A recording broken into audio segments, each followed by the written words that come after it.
Well, we've been outside number 6 Convent Place for over 5 hours, and that's how long the briefing to the opposition has taken by the Chief Minister, the Attorney General and the Deputy Chief Minister.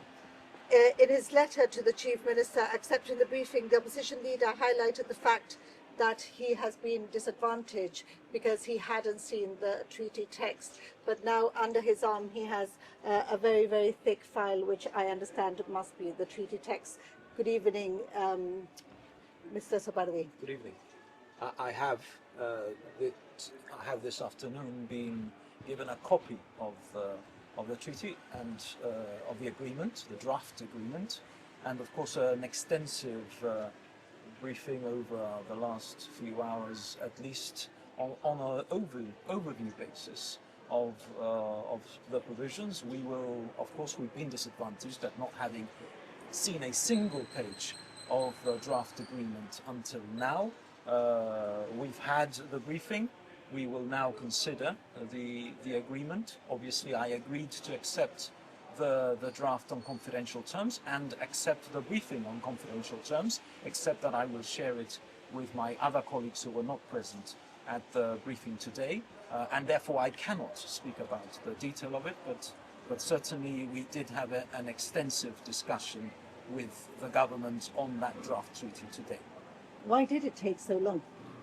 Well, as you can imagine, it's quite a long document. You know, I have it now, which we will consider in detail. It's a lengthy agreement. It's complex, obviously, and this is one of the issues that we've been raising for some time, that given the complexity and the importance and the seminal nature of the debate in Gibraltar, that we should have had it much earlier so that we could consider it. We have had an indication of the possible timescales for a debate in Parliament, which again I will not be able to discuss right now, but clearly, given the complexity, there was plenty of things that required a detailed overview and also an opportunity of us to ask questions on those specific provisions. Well, as you say, you're not going to go into the detail, but can you tell me what the mood amongst the three of you is? Well, look, I mean, it's no secret that we are going into this moment against the backdrop of a pretty highly charged political panorama in Gibraltar because of a number of issues.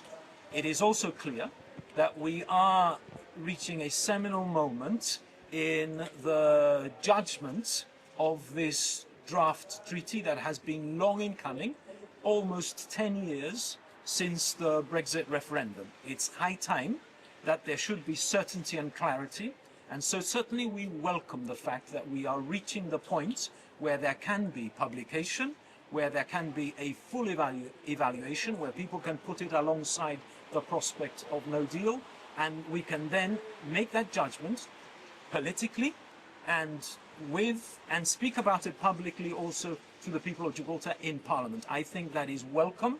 And even though it is a highly charged political atmosphere because of other factors, not least the principal auditor or the Openshaw report, it's important that the Parliament speak on this issue because people want to know where they stand and where the future lies. When you accepted the briefing, one of the things that you said is that you will judge the treaty text on its merits and based on whether it's safe and beneficial for Gibraltar and not in a partisan way. Can you give assurances to the people of Gibraltar that the GSD won't try to play party politics with this? Well, look, the reason I said that in my letter was because the Chief Minister, I didn't publish his letter because it's up to him to publish his letter, but he said in his letter, I trust that you're not going to make a partisan judgment. The GSD doesn't approach this issue or any issue on a partisan basis. We do so on a principled basis, whether we're talking about the principal auditor or whether we're talking about conflicts of interest and the navigation of them or the judgment on issues as fundamental as the Openshaw report. We do so on the basis that it's on principle. So on principle, we will make the judgment as to whether the draft treaty that we have been shown, what is eventually published before the parliamentary debate, is safe and beneficial for Gibraltar.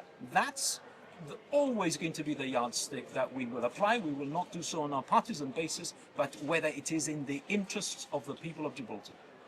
Well, the opposition certainly seems to have its work cut out for it. It's certainly got a lot of homework and a lot to get through over the next few days. And one thing that I think we can take from this meeting and following that briefing is that publication of the treaty text must be imminent.